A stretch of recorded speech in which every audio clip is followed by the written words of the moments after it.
Daerah kita ini kan termasuk daerah yang cukup rawan dengan kondisi bencana.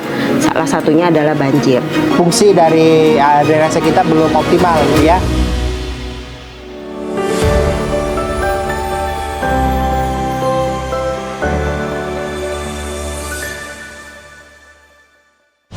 Banjarbaru, yang kini berstatus sebagai ibu kota provinsi Kalimantan Selatan, menghadapi tantangan serius, seiring dengan pesatnya pertumbuhan kawasan industri dan perumahan. Laju pembangunan seringkali tidak terkendali dan tidak sesuai dengan konsep tata ruang dan prinsip pembangunan yang berkelanjutan. Hal ini mengakibatkan luas resapan air hujan berkurang, sehingga menimbulkan genangan atau bahkan banjir. Untuk mengatasi masalah ini, sangat penting bagi Banjarbaru sebagai pusat pemerintahan dan pertumbuhan ekonomi provinsi untuk merancang dan menerapkan sistem drainase yang efektif dan modern. Ketika dibangun bangunan, kemudian jalan-jalan, kemudian permukaan tanah itu ditutupi oleh paping, aspal dan sebagainya, itu kemudian menyebabkan air yang jatuh ketika hujan itu akan terpencar kemana-mana, tidak diresap lagi. Nah, ketika ini tidak kita kelola dengan baik, maka kemudian ini menyebabkan genangan dan banjir tadi. Karena berdasarkan penelitian, ya, kota dengan kepadatan bangunannya itu hanya tersisa 5% saja kemampuannya untuk menyerap air hujan. Nah, ini kan sangat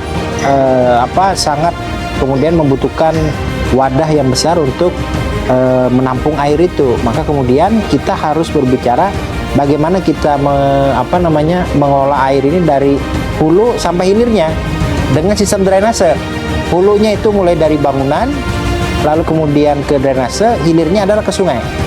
Nah, kalau ini berjalan dengan baik, berfungsi dengan baik, semuanya insya Allah akan menyebabkan genangan itu tidak lagi muncul. Berbagai upaya telah dilakukan oleh pemerintah dalam menangani hal ini. Namun, dengan pembangunan kota Banjarbaru yang begitu cepat, sistem drainase yang ada tidak lagi memadai.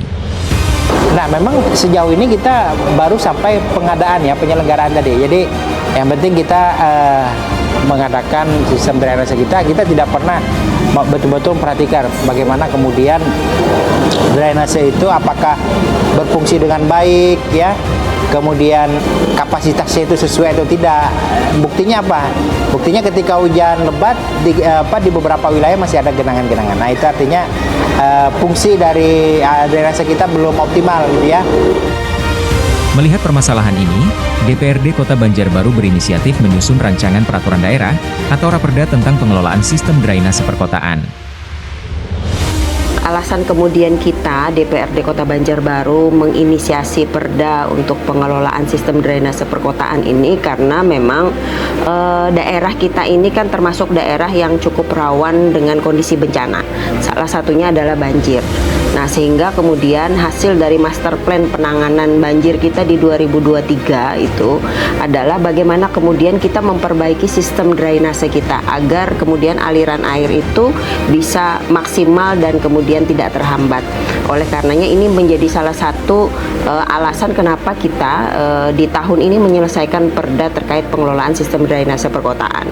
Jadi agar kemudian ini bisa mengurangi potensi genangan-genangan air di sudut-sudut yang sudah dipetakan melalui master plan penanganan banjir dan kita bisa alirkan melalui drainase.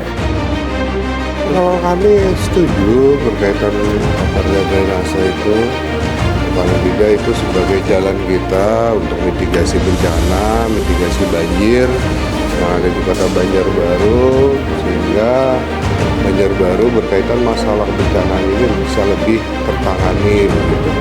Apalagi apabila sudah dikerjakan atau memiliki legal standing yang jelas.